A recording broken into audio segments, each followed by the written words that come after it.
ఈ రాష్ట్రంలో క్షేత్రస్థాయి నుంచి చిన్న కార్యకర్తల నుంచి మొదలుపెట్టి ఈ ప్రభుత్వం ఎంత పిరికి ప్రభుత్వం అంటే, ఈ ముఖ్యమంత్రి ఎంత పిరికి సన్నాసి అంటే, ఇంకా దర్శనం వెంకటయ్య అనో పెద్ద మనిషి, ఒక దళితుడు, ఆయనను తీసుకుపోయి జైల్లో పెట్టిరు.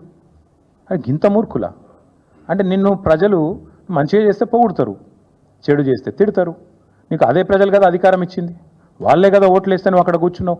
మరి వాళ్ళని జైల్లో పెట్టడం, వాళ్ళ మీద కేసులు పెట్టడం, భయపెట్టించి బతుకుతా అనుకోవడం, ఎన్ని రోజులు బతుకుతావు? ఎన్ని రోజులు తప్పించుక తిరుగుతావు? నేను నిజంగా అడుగుతున్నా రేవంత్ రెడ్డిని, ఈ సోషల్ మీడియా గిషల్ మీడియా ఇచ్చిపెట్టు. నువ్వు నిజంగా దమ్ముంటే సెక్యూరిటీ లేకుండా ఒక ఊళ్ళకి రా, ఏ ఊళ్ళకన్నా నీ ఇష్టం. ఈ రాష్ట్రంలో ఎక్కడికంటే అక్కడికి రా, ప్రజలు ఏమనుకుంటారో కరెక్ట్గా విను, తెలుస్తుంది. ఇంకా సోషల్ మీడియాలో తిడుతున్నా తక్కువ, బయట తిట్లు వింటే మీరు ఒక్కొక్కరు చెవులకి రక్తాలు గారాలి, గట్లా తిడుతురు. వాస్తవం ఏంటి అంటే ప్రజల మూడ్ అట్లుంది, ఆక్రోశం అట్లుంది. నిన్న మీరు చూశారు సత్తుపల్లిలో ఒక లేడీ ఆ వరి కుప్ప మీద కూర్చొని ఏడుస్తున్నది. శ్మశానంలో ఇలా ధాన్యం ఆరబోసుకునే పరిస్థితి వచ్చింది ఈయన వచ్చిన తర్వాత. అంటే ఇంత దరిద్ర పరిస్థితి ఉంటే నువ్వేమో విదేశాల్లో జల్సాలు చేస్తుంటే ప్రజలు ఖచ్చితంగా ఆక్రోశిస్తారు, తిడతారు. దానికి ఎవడేం చేస్తాడు?